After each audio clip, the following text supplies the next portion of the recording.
How do we deal with pain? Here are the 7 steps. Number 1, responsibility. Take responsibility for your pain. If I say that my pain is because of something you did to me, then I have to wait till you change so I can feel better. I might be waiting for a long time. Okay.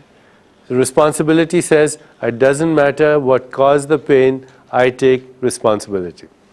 What is responsibility? It's the ability to respond creatively. That's my job.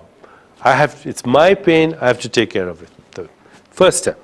It's my pain, I have to take care of it. Second step, I have to feel the pain. Okay? How do I feel it? By feeling my body.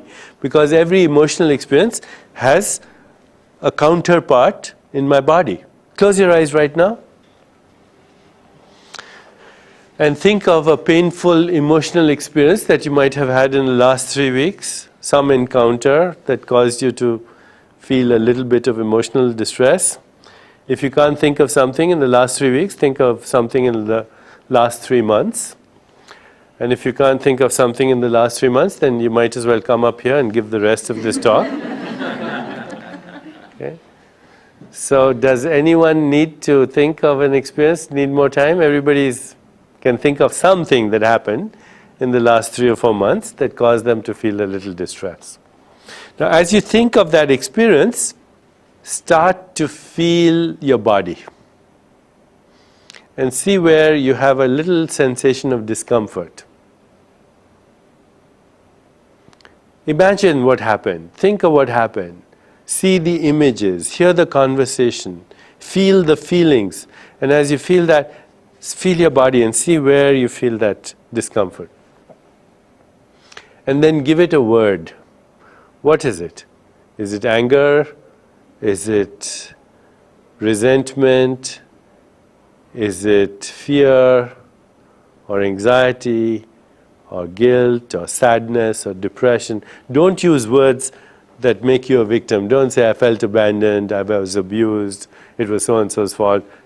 Please don't use words like that reflect a sense of victimization. Use words that reflect a sense of responsibility. Okay, so give it a label. Now open your eyes. And would anyone tell me where they felt the sensation and what was the word they came up with? Anyone? Yes?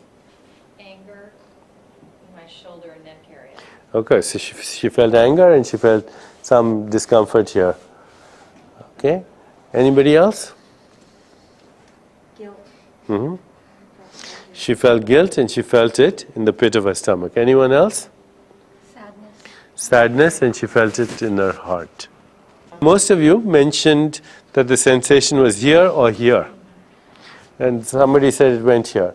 Well, when it spills out of the basic chakras, you know, this is where we usually experience fear, this is where we usually experience anger. When we can't express ourselves, the frustration is somewhere here, etc.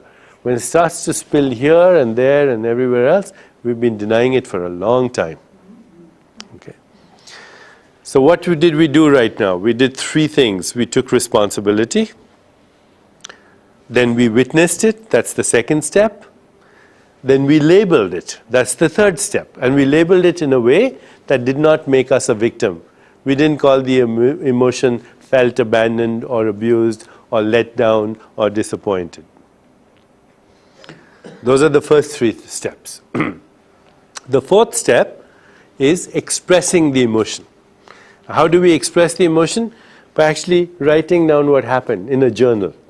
There are studies that show that if you express your emotions through journaling, that helps your immune system. Now you express them in 3 ways. Express them from your point of view, then express them in the second person from the other person's point of view. Okay, that's called, it's part of emotional intelligence. Emotional intelligence is being in touch with my feelings, number 1. Number 2, trying to figure out what the other person felt, being in touch with other person's feelings, being in touch with other people's feelings. What do we call that? Empathy. And third is management of relationship. I'll come to that. But so you express your emotion to yourself in a journal from your point of view. Then you express the same emotion. What did the other person feel? I don't know what they feel, but I'll guess anyway when I write down. This is what they could have felt. And then express it from a third party's point of view. You're writing an article for the Wall Street Journal, and you're doing it very impartially. Subject A raised the volume of their voice and said, "Go to hell." And subject B made a fist and hit them in the face.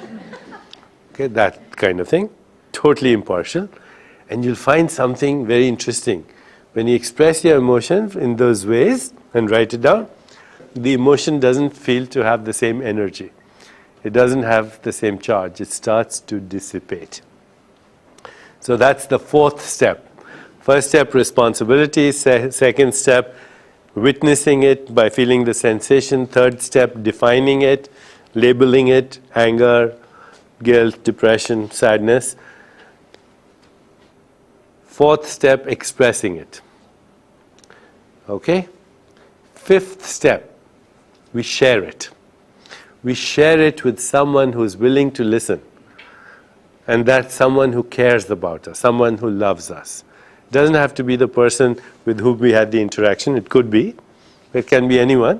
All we want is for them to listen. We don't want their advice. We want them to listen. It's an amazing thing. When you express your emotion to yourself and then you share it with someone, the energy dissipates even more. So that's the fifth step. And then the sixth step is you release it. You do a ritual. You take that piece of paper where you wrote it all down and you play some music, you dance, and then you burn it and you let it go into the wind. And you say, gone, been there, done that. Okay, that's the sixth step. And then the seventh step is you celebrate. You open a bottle of champagne and you toast, or you go out, see a movie, go to a party and say, finished, celebrated. So those are the 7 steps. If you handle those 7 steps delicately, you will not accumulate toxic emotions in your body.